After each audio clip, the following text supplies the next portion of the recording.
Ya, terima kasih Anda masih menyaksikan IDX Channel. Pemirsa, kita lanjutkan kembali perbincangan bersama dengan Nengsi Limbong. Beliau adalah research analyst dari Pacific Capital Investment. Ya, Bang Nengsi, kita akan lanjutkan kembali nih untuk mengulas dan membahas beberapa pertanyaan yang sudah masuk untuk perdagangan hari ini. Tadi sudah ditanyakan.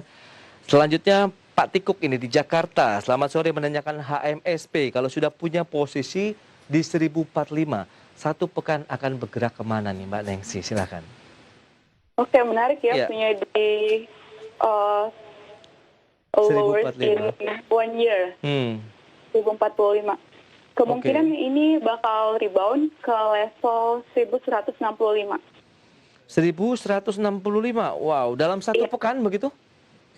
kemungkinan iya. Soalnya kalau kita lihat setelah di 1045 2 hari kemarin, Mm-mm. 2 hari berturut-turut HMSC mencatatkan kenaikan. Wow, menarik nih. Jadi kalau sudah punya di hold saja. Kalau misalnya ada dana nganggur pun mungkin bisa mengambil posisi beli lagi tidak, average down ataupun average up sebaiknya mungkin. Boleh Hmm. average down, sebenarnya nggak average down sih, average up untuk menambah kepemilikan. Iya, iya, Karena iya. sebenarnya level ini tuh cukup menarik. Oh, level-level sekarang, karena kita lihat memang trennya lagi di bawah sih, level-level bottoming untuk pergerakan HMSP ya Mbak ya. Iya, benar. Oke, 1045 ada peluang ke 1165 untuk satu pekan. Jadi kalau ada dana tambahan, current price besok opening market pun mungkin bisa hajar kanan saja ya Mbak Nengsi ya. Iya. Selanjutnya SCMA dari Pak Hadi di Jakarta ini. Sudah punya di 2210. Oh, closing market hari ini 2210 minus 1,78%. Apa yang harus dilakukan? Yang harus diperhatikan sih, memperhatikan level support terdekat itu ada di level 1970. Oke, Kalau dia 1970. tembus 1970, kemungkinan akan turun lagi. Akan turun lagi kalau 1970 Ya, jebol ke bawah ya. dibawa Baik. ke bawah ke level 1800. 1800. Oke. Lantas potensial upside ataupun rebound dari SMA masih ada tenaga tidak? SCMA kemungkinan ke 2550. Kalau tidak salah, 2550. Wow. Itu untuk ya, kapan ya? Berapa lama ya? mungkin untuk medium term kali ya. Karena kalau tidak salah hari ini SCMA juga baru menyatakan laporan keuangan mereka di mana Mm-mm. kinerjanya juga cukup baik. Oke. Jadi di hold Biasanya, saja. 2210-nya di ya, hold. Oke, di itu hold. dia Karena untuk Bapak biasanya Hadi di kita respon Jakarta. positif. Ya. Pilihan investasi kembali kami serahkan juga kepada pemirsa IDX Channel dan kita beralih ke pertanyaan selanjutnya dari Bapak Yudi di Bekasi. Selamat sore, menanyakan BACA kemudian BKSW. Support resistance di berapa? Kalau BACA atau baca sudah punya posisi di 510, Mbak Nengsi, kemudian BKSW-nya sudah punya posisi di 250. Silakan untuk baca dulu. Oke, baca di 510 ya. Hari Iya. ini close di 530. Udah ada unrealized gain meskipun sedikit. Mm-mm. Kemungkinan sih baca akan mampu menyentuh level resisten terdekat itu ada di level 590. Oke, 590 masih Kalau ada 5, peluang ya. iya, kalau 590 berhasil ditembus, kemungkinan akan ke 660. 660. Iya, Oke. 660. Nah, dari sisi tren ini kan baru terbentuk dari ya kemarin lah dan hari ini kita ngelihat kenaikan yang cukup kencang dari Bank Capital Indonesia. Iya. Cukup kuat tidak sinyalnya nih, Mbak? Eh, Saat ini sih saya lihat belum terlalu kuat ya. Oke. Jadi cukup Kalau hati-hati dari saja ya. temanya, ya cukup hati-hati saja. Baik. Jadi kalau punya 510 masih bisa di hold saja? Masih di hold saja. Baik. Pada saat menyentuh 590 kemudian oke lah tembus itu, kita rilis tidak atau masih bagaimana nih enaknya strateginya?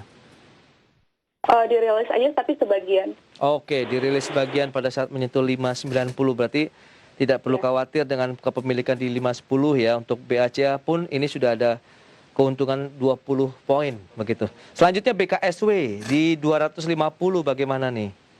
BKSW kita lihat hari ini Bank UNB Indonesia yang tadi sudah kita bahas juga sebenarnya ya naiknya. Kita Nah, ini bahas ya. ini oke juga sih nampaknya masih bisa di hold ya tadi ya. Iya, benar. Baik, itu dia untuk Sudah Bapak Yudi di Bekasi bisa menjawab pertanyaan Anda BACA, BKSW dan kita lanjut lagi ke Kansa dari Jakarta ini. Selamat sore Kansa. Bagaimana pergerakan analisis saham hoki? Wow, hari ini bagaimana nih? Seberapa hokinya nanti? Silakan ini Mbak Nengsi. Oke, kalau hoki sebenarnya ini lagi konsolidasi ya. Konsolidasinya panjang nggak? Karena sebenarnya kalau kita lihat dari Februari dia lagi downtrend. Oke, berarti udah dalam, Dan kemudian, wow, cukup lama downtrendnya memang kita lihat ya, iya, per Februari ya. cukup lama. Masih downtrend terus nggak nih? Perhatikan level 180. Kalau 180? misalnya 180, iya kalau 180 tembus sih kemungkinan masih akan downtrend lagi. Wow, wow. Berarti dia harus cermat banget nih pergerakannya untuk Kansa ya di Jakarta dengan kepemilikan hoki di level-level yang memang hari ini sedang mengalami, ya oke lah stagnan, tapi trennya ini cukup dalam sih pergerakan turunnya ya dari secara teknikal benar. untuk Buyung Putra Sembada ini. Baik, jangan sampai lolos di 180-nya bagi kepemilikan hoki begitu. Kalau tembus itu bahaya berarti ya, sinyal-sinyalnya pelemahan masih akan lanjut begitu Maningsi. Iya benar Pak. Baik, itu dia untuk hoki. Dan lanjut lagi kita beralih ke pertanyaan dari Andri di Jakarta. Oh, BABP tadi sudah kita ulas. Untuk Andri di Jakarta masih ada peluang ke 525, kemudian terendahnya di 420 ya. Baik, Ya. itu dia untuk pertanyaan dari Bapak. Selanjutnya ada lagi yang menanyakan MLPL ini dari Bahtiar di Yogyakarta. Selamat sore Pak Bahtiar. Wow, MLPL nih Mbak, support resistennya. MLPL setelah naik signifikan ya di bulan Mei, sekarang ada di fase konsolidasi. Perhatikan level 498. 498, oke. Ya. Karena kalau level 498 ini tembus kemungkinan akan turun lagi. Dan resisten terdekatnya ada di level sekitar 575. 575. Itu dia untuk MLPL 498 sampai dengan 575.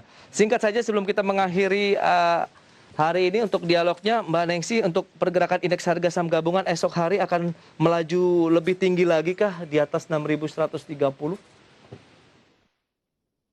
Kemungkinan besar masih akan tembus. Kalau Oke. misalnya dia tembus ke 6.166, maka akan melanjutkan kembali ke level 6.230.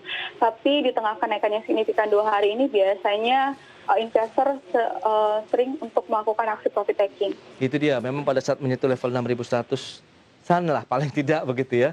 Itu adalah area-area rawan profit taking lagi untuk pergerakan indeks harga saham gabungan. Baik, Mbak Nengsi Limbong, terima kasih banyak atas waktu analisis yang sudah diberikan. Semoga bermanfaat tentunya bagi investor, trader, pemirsa IDX Channel. Selamat melanjutkan aktivitas Anda kembali Mbak Nengsi dan stay healthy Mbak. Terima kasih. Ya, baik pemirsa, demikian perbincangan kami bersama dengan Nengsi Limbong. Beliau adalah research analyst dari Pacific Capital Investment. Dan demikian juga akhir dari second season closing untuk hari ini. Semoga pembahasan tadi dapat menjadi referensi untuk portofolio Anda. Lindungi keluarga Anda pemirsa saat penularan COVID-19 makin meningkat dan tetap patuhi protokol kesehatan 3M. Memakai masker, menjaga jarak dan jauhi kerumunan, serta mencuci tangan di air yang mengalir. Jangan lupa juga untuk terus mendukung vaksinasi pemerintah demi terjadinya kekebalan kelompok agar pandemi segera berakhir. Ya, kita akan berjumpa kembali pemirsa esok hari pukul 15 waktu Indonesia Barat hanya di IDX Second Session Closing. Saya Prasetyo Wibowo beserta kerabat kerja yang bertugas undur diri. Terima kasih dan sampai jumpa.